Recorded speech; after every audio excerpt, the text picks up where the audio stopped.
Assalamualaikum warahmatullahi wabarakatuh. Saya mahasiswa dari Sekolah Tinggi Ilmu Informatika Muhammadiyah Asahan, Prodi Akuntansi dan Manajemen, jurusan Akuntansi semester 6 dari kelompok 2. Video ini dibuat untuk menyelesaikan salah satu tugas dalam mata kuliah Sistem Informasi Akuntansi 2 dengan dosen pengampu Ibu Bank Penanaman Tambah SAK MAK.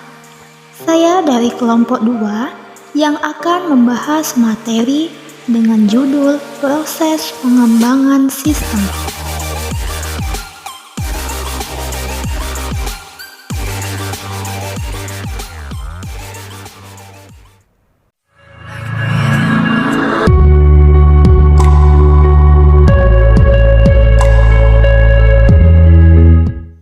Sebelum saya masuk ke pembahasan lebih lanjut, izinkanlah saya memperkenalkan diri saya terlebih dahulu. Saya Dea Ayu Puspita dengan NPM 200-200-624.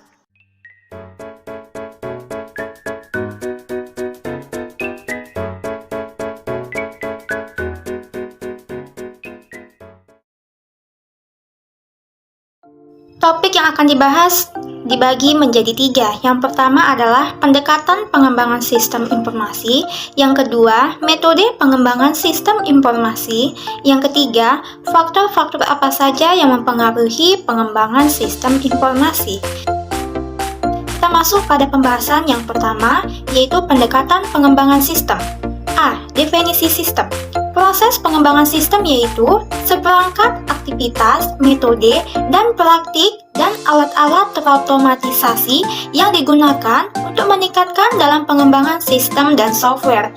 Menurut Jerry Fitzgerald, tahun 1981 mengungkapkan bahwa suatu sistem adalah suatu jaringan kerja dari prosedur-prosedur yang saling berhubungan, berkumpul bersama-sama untuk melakukan suatu kegiatan atau untuk menyelesaikan suatu sasaran yang tertentu.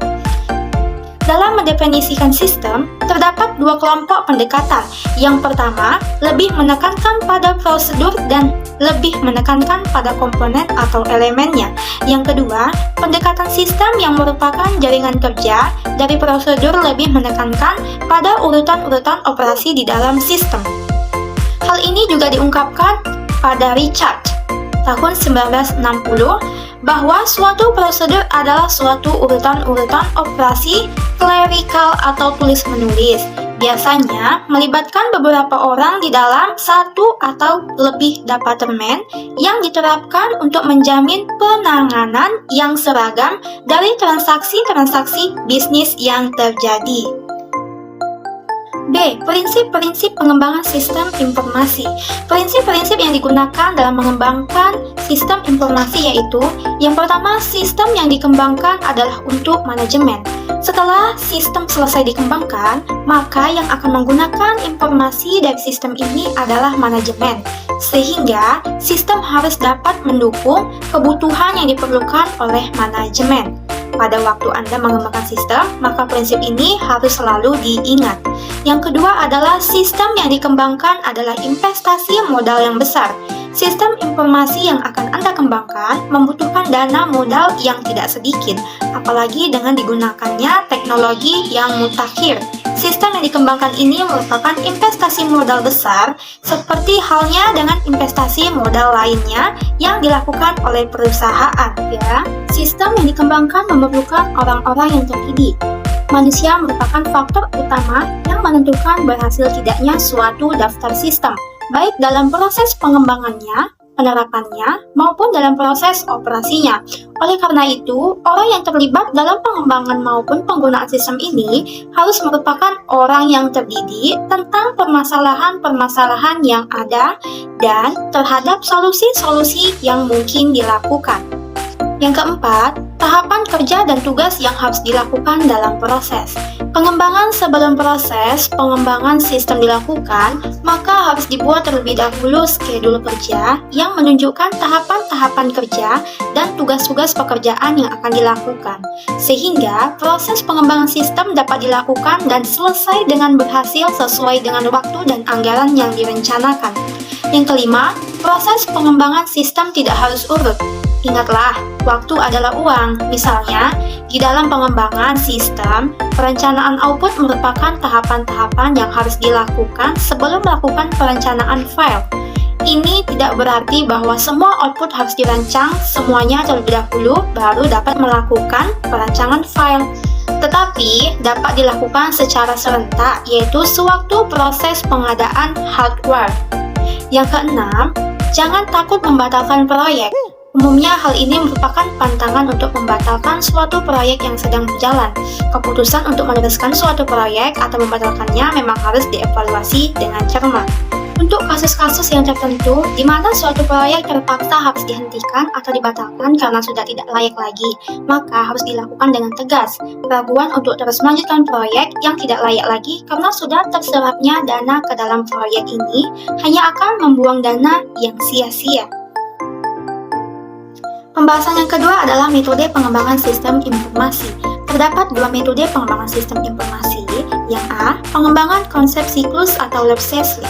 CBIS atau Computer Based Information System atau Life Cycle atau yang disebut dengan siklus sistem informasi berbasis komputer merupakan tahapan-tahapan dan tugas-tugas yang harus dilakukan dalam mengembangkan sistem informasi tanpa memperhatikan sistem informasi jenis apa yang akan dibuat dan berapa luas yang harus dihasilkan. Yang B, pengembangan konsep sistem atau sistem konsep development. Mendefinisikan lingkup konsep sistem hingga dokumen lingkup sistem, kemudian menganalisa manfaat biaya yang dibutuhkan, manajemen rencana dan pembelajaran kemudahan sistem untuk digunakan. Memperhatikan juga perencanaan risiko yang kemungkinan dihadapi jika sistem akan diterapkan ke depannya. Terdapat dua kegiatan di dalam tahap pengembangan konsep sistem. Yang pertama, mendefinisikan ruang lingkup sistem. Yang kedua, menganalisis manfaat biaya yang dibutuhkan. Berikut beberapa pengembangan konsep sistem, konsep development. Yang pertama adalah perencanaan atau planning. Tahapan ini menghasilkan hal-hal mendasar yang dibutuhkan untuk mencari solusi dari masalah yang muncul dalam sistem. Kegiatan dalam tahap perencanaan meliputi: yang satu, mendefinisikan tujuan dan ruang lingkup pengembangan. Dua, mengidentifikasi apakah masalah-masalah yang ada bisa diselesaikan melalui pengembangan sistem. Yang ketiga, penentuan prioritas teknologi dan pemilihan aplikasi. Yang kedua adalah analisis kebutuhan atau requirement analysis. Menganalisis kebutuhan pemakai sistem atau user dan mengembangkan kebutuhan user, membuat dokumen kebutuhan fungsional. Kegiatan utama dalam tahapan analisis kebutuhan: yang pertama, pengumpulan informasi. Yang kedua, mendefinisikan sistem requirement. Yang ketiga, memprioritaskan kebutuhan. Yang ketiga adalah desain. Ada dua perencanaan dalam desain, yaitu perencanaan konseptual dan perencanaan fisik. Perencanaan konseptual juga disebut dengan perencanaan logika yang meliputi perencanaan DFD, IRD, normalisasi, flowchart sistem, flowchart dokumen, dan laporan-laporan pendukung lainnya yang menjelaskan perjalanan sistem. Beberapa kegiatan utama yang dilakukan pada tahap desain: satu, merencanakan arsitektur aplikasi. Kedua, merancang antarmuka pengguna. Ketiga, mendesain dan mengintegrasikan database. 4. Pengembangan atau development. Mengonversi desain ke sistem informasi yang lengkap termasuk bagaimana memperoleh dan melakukan instalasi lingkungan sistem yang dibutuhkan. Kegiatan di dalam tahap pengembangan yaitu membuat basis data dan mempersiapkan produk pengujian sistem, mempersiapkan berkas penguji sistem, pengujian sistem, dan memperbaiki kesalahan sistem. Yang kelima, integrasi dan pengujian atau integration and test. Menggabungkan bagian-bagian sistem yang dikerjakan terpisah dan mencari kesalahan sistem dari kesalahan logika dan kesalahan pengujian.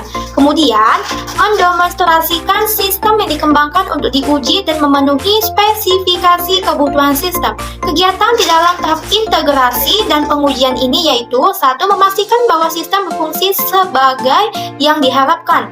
Kedua, membutuhkan partisipasi pengguna untuk memverifikasi pengujian menyeluruh dari semua persyaratan. Dan yang ketiga, memenuhi semua kebutuhan bisnis.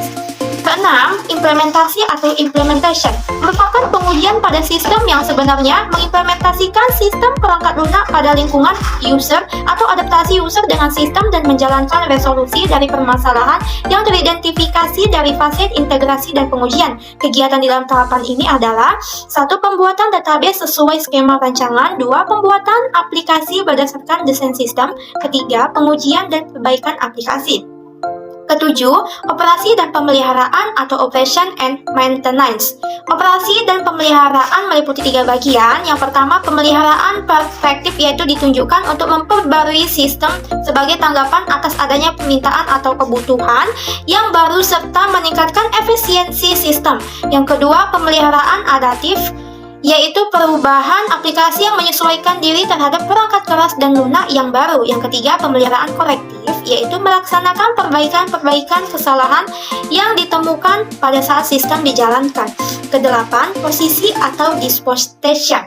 Pada tahap ini ditekankan untuk memastikan bahwa sistem telah dikemas sesuai dengan peraturan dan persyaratan yang tepat. Kegiatan dalam tahap posisi ini yaitu penghentian sistem-sistem untuk memastikan bahwa informasi penting yang disimpan untuk diakses masa depan.